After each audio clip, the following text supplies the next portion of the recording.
In today's artcam lesson, I'm going to show you how I go about creating a signet ring.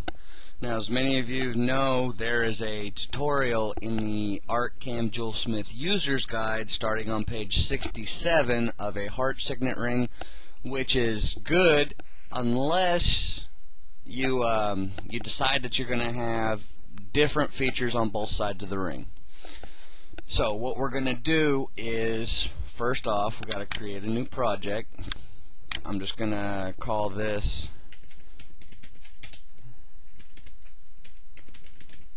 Signet Tutorial. Click Next. Now that we have our project built, we gotta basically build the ring. So we're going to add a new component, and with a signet ring, you got to start with the top. So we're going to go to a 3-ax shank vertical. I'm going to do it a size 14, seeing as I've got a request for a ring that size. One thing you want to notice is this diameter here. This is the diameter of the inside finger hole to the best of my knowledge.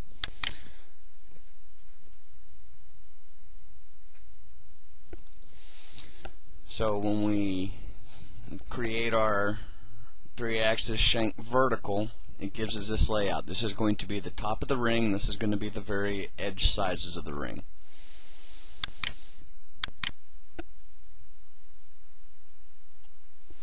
Now, I already have vectors drawn, so I'm going to open up these. This is part of the ring I'm going to do. So I am going to copy my vectors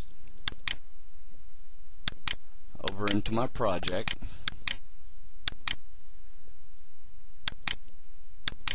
That to go away. Now we've got all our vectors highlighted. We're going to press F9 to center them when this thing says. Okay, here's my vectors.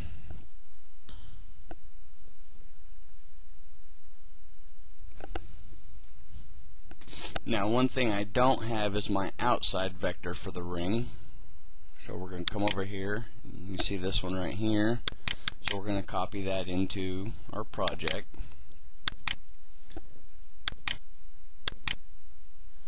Okay, essentially what we've got here is we've got the outside edge of the ring, which is going to be the very outside edge. Here's going to be the inside edge of the top. Now we need a cross section. To create a cross section, I'm just going to draw us a square.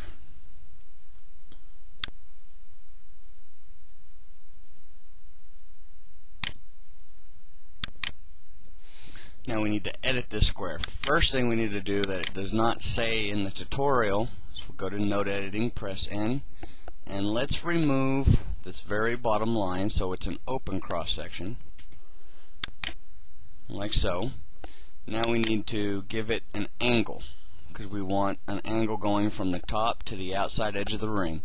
So to do that, we're going to get on this node and press D for delete. You can see what it did there. Now we just need to give it some angle, so we're going to highlight that vector, press B, it gives us these nodes, and we can adjust it to the shape that we want. So now we have everything to make the top of the ring. So what we're going to end up doing is we're going to use this tool right here. We got to highlight the outside edge first. If you highlight it and it comes up in node, just press the escape key and it highlights it in magenta. Now let's scroll in here to get this vector. Hold the shift key down. So it's outside vector, inside vector, cross section. Then we're going to click on this tool right here, which is a 3D blend. Now this number right here is very important. It is the height of the flat plane under your top vector.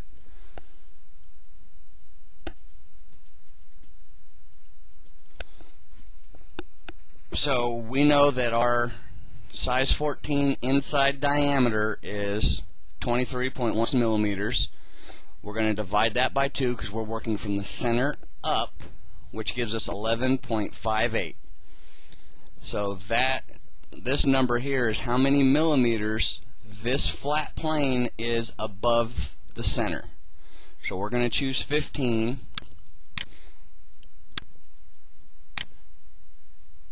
You want to make sure our fill inner vector is checked, and then create blend.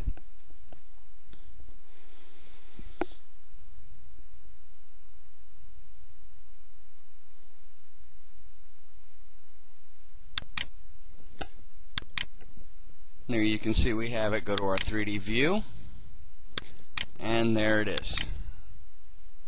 That's the shape we want. Now if you'll notice, what I have here in my 2D view is I have this little feature right here which is a registered trademark, and I need to create that right here. Essentially what I'm going to do, I'm going to highlight that vector, press F12 for the shape editor, move this out of the way, go to our 2D view, and zero it out.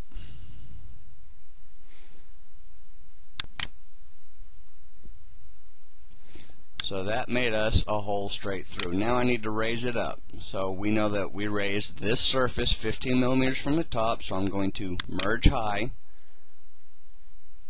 and there it is, right there.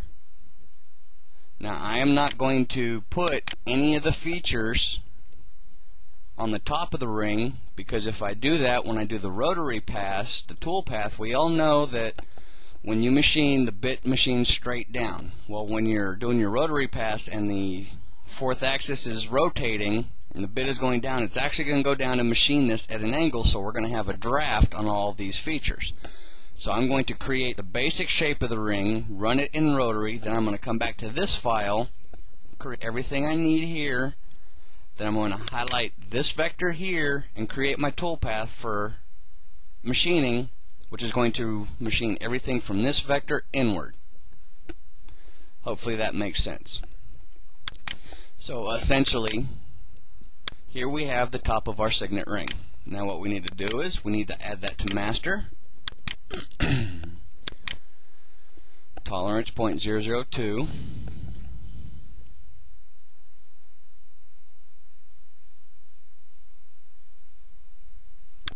And there it is. You notice we don't have the finger hole here yet.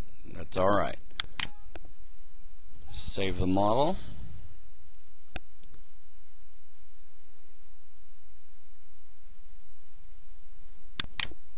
Click OK. Close file. And this is our master view right here. So now we need to add the rotary shank. So we're going to go Components, add new component, rotary shank, size 15.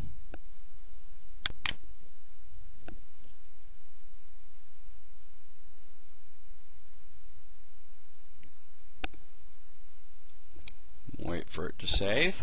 Now we have absolutely nothing here. So we have the top of our ring added to the master, which if you go in your 2D view, see there's nothing there for that file, but if we toggle master, we can see what we've already added. So if you go to project, you can see that there's our 3-axis shank vertical, which is what the V stands for. So we're going to toggle back out of master to see what we're working on. Go to our 2D view, go to the assistant. Actually, we need to stay in the Jewel Smith tab. Now what we want to do is we want to bring the top of our ring into this file, so we can go ahead and add the shank to it. So we're just going to click on Combine Master.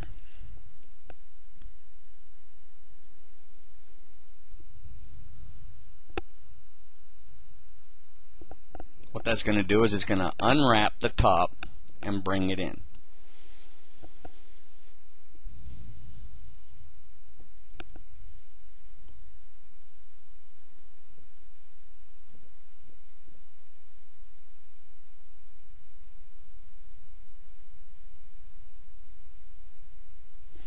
Okay, it's done and we have nothing here, so let's click on our grayscale view, and there it is.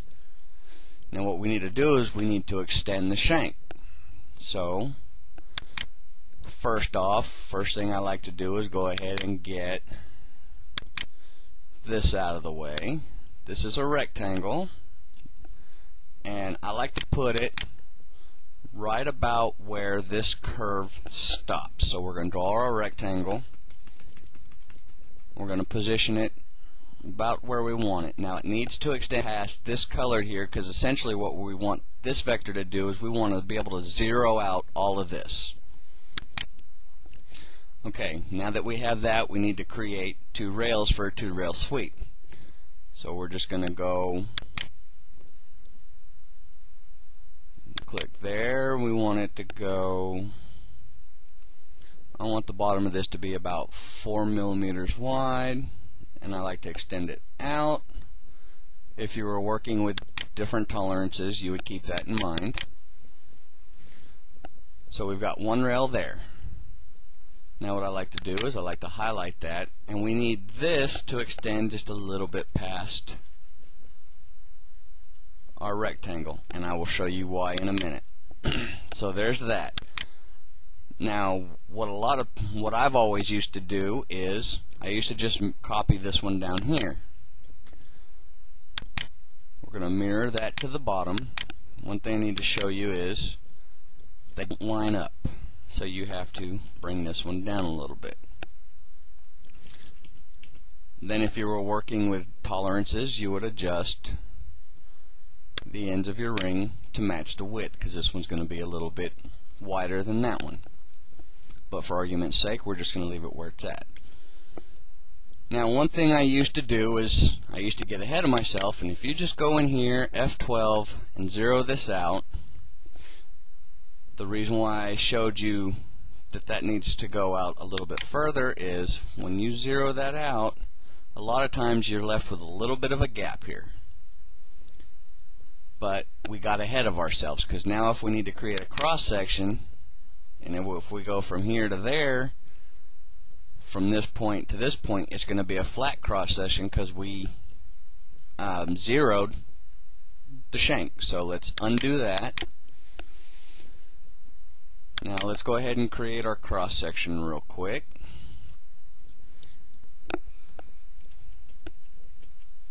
And get those a little closer to that.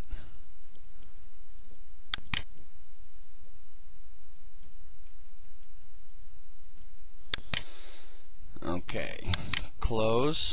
In the Assistant tab, we need to go to this tool here, which is Create a Cross Section. We're going to go from the end of that line, click left, zoom out, zoom back in, find the end of that line. You see we've got it here. Now if we go Create, what that does is that gives us the cross section for what is rounded right there. Now we can go in here and zero this out. Now let me see if this will show you a difference. Now that we've got that zeroed out, and we go create another cross section, which you do not have to do. I'm just doing this to show you so you don't have the same problems I did. You can see that this cross section is a lot shallower, or more shallow, than this one. So our ring, our shank would not match up to our ring top. So let's just go ahead and get rid of this one. Now that we have that, we need to make sure that the ends of our lines match where the color stops.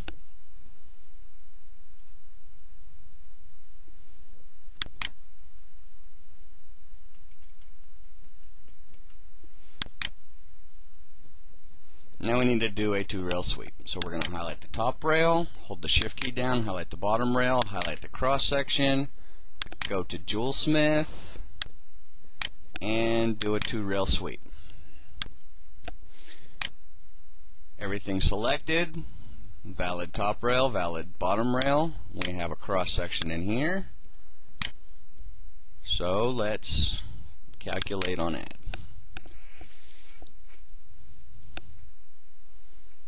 So there we have half of our shank.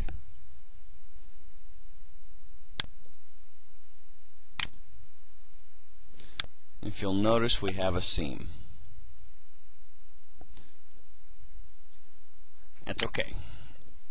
Typically I would sit there and get my rails just right, but for the tutorial, it's not really an issue. Just play with your rails to where you're always going to have that little bit of a seam there. Now, in the artcam tutorial, what it's going to tell you to do is when you're at this point, you go ahead and create this to grayscale, and then take it into the sculpting tool.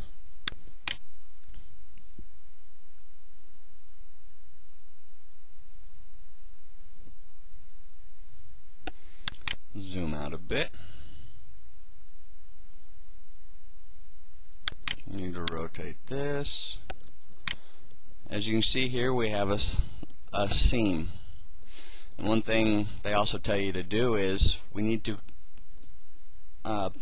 radio button this, sculpt excluding color. Now what we want to do is we want to drag our light bulb down here to the flat plane gold color.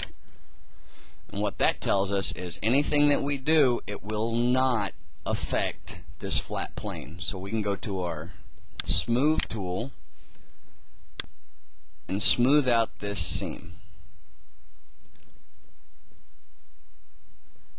Just do it very quick. I'm very limited on the sculpting, so I don't have any finesse or technique in it. I just go and sculpt in the seam. Now if you don't do that, what'll happen is, and if it's click to ignore, when you're smoothing this out and you hit that bottom, you can see what it does. It actually blends it in with the bottom. Now if we go to apply and finish, you can see where we hit that, hit the bottom, and it gave us this undesirable effect. So let's just go ahead and undo. And that will never go away, but it's not actually there. So you want to make sure that you do that first.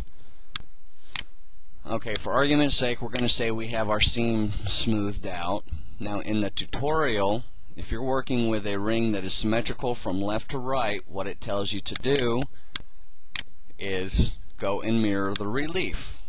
Basically, it's going to copy everything from the left to the right. And I want to show you what happens to this feature right here if you follow that advice. It copied the shank over, but it also copied everything from the center line from the left over to the right. And it got rid of our feature that we need. So what we need to do is go back to our 2D view, and we need to copy this rail, this box from the left side to the right, so it's on our Assistant tab, mirror to the right. Basically, we need to do the exact same thing from this side over on this side. So we're going to highlight that, 0. I've already got my cross section made. Zoom in, make sure our rails fit what we've zeroed out.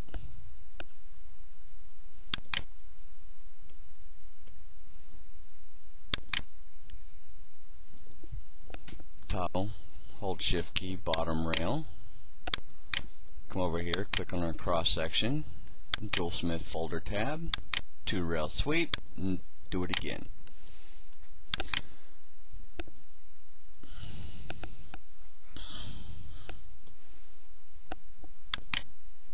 And there we have it. Now we can go in, create our grayscale, go into our sculpting, make sure that we exclude this so we don't mess with the bottom. Just very quickly clean this up.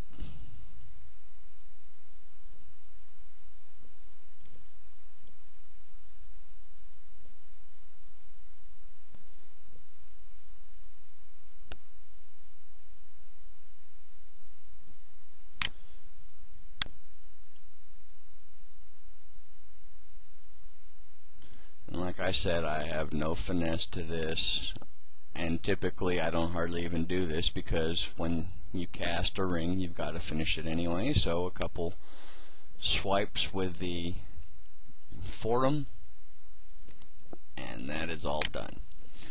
So we're going to apply and finish. Objects to draw. This is laid out flat, so we want to wrap it back.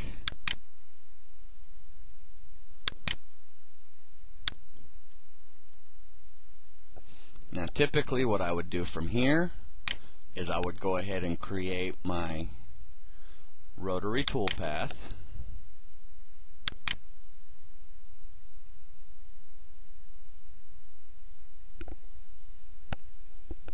Create the rotary toolpath, which we can go ahead and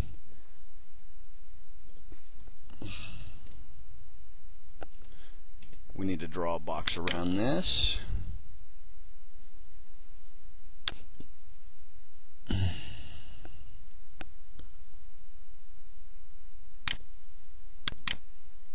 And this box has to meet the edge of our model from the left to right, otherwise you're going to get undesirable results, which I have experienced myself, and I've helped a couple people figure out why they were experiencing it.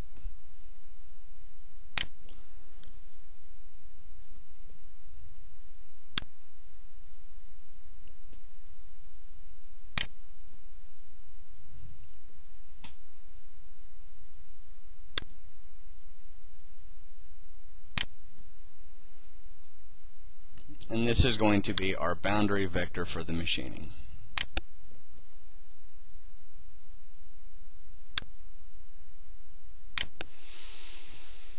Okay, so if we highlight that vector, go to Toolpaths, 3D Machining, selected vector. When you're doing a ring like this, you always want to do a raster angle of 90. You can go and select our tool.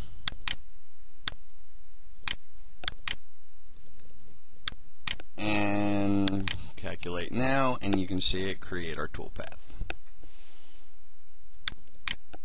I'm going to go ahead and abort this. So you can create your rotary toolpath there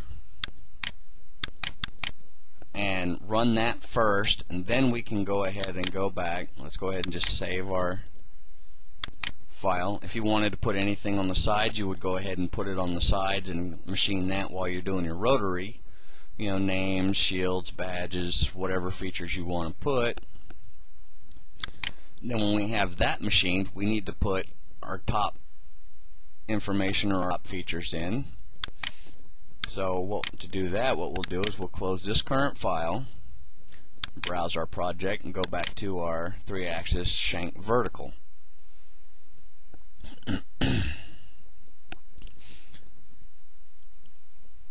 So here we have the file that has nothing on the top, so we're just going to go ahead and create some features on the top to go ahead and machine. First feature I'm going to do is I'm going to do my little R here. Highlight everything, press F12 for the shape editor. I just want to subtract that.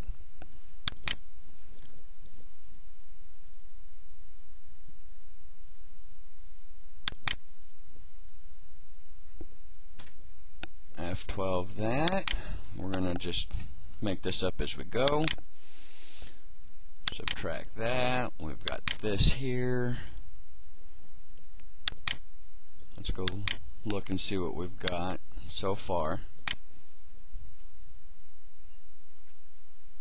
And you can see our R in there. Highlight that and highlight that. F12, 0.8, add that. Take our little indentions here. This is nowhere near done, by the way. It would never work for molding.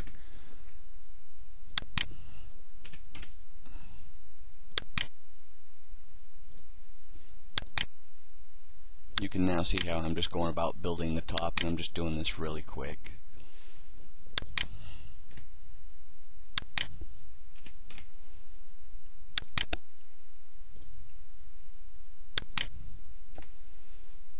Basically, I'm just raising and subtracting features to get what I want. Click on this, 0.7. We're going to give this a rounded top of 20 degrees.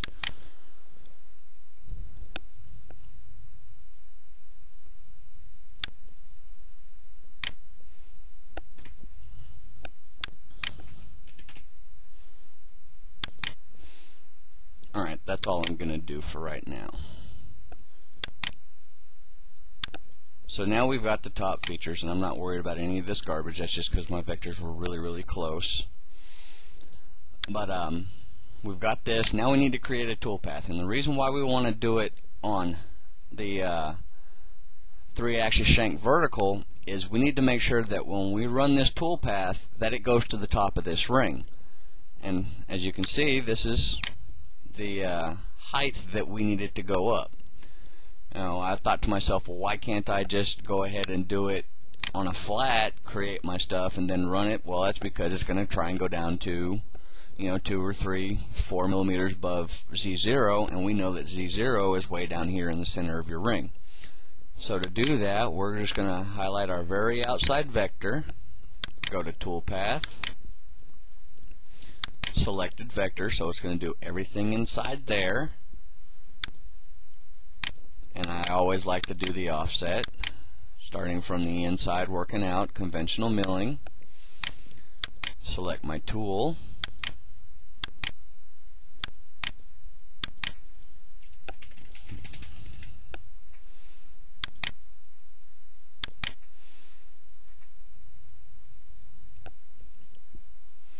And you can see it's going to create our toolpath, and like I said before, it already has this offset.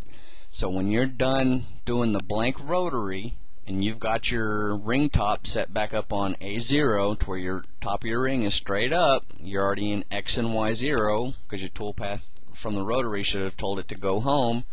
You just load this one up and press go, and it will come down and do this right on the top of your rotary cutout.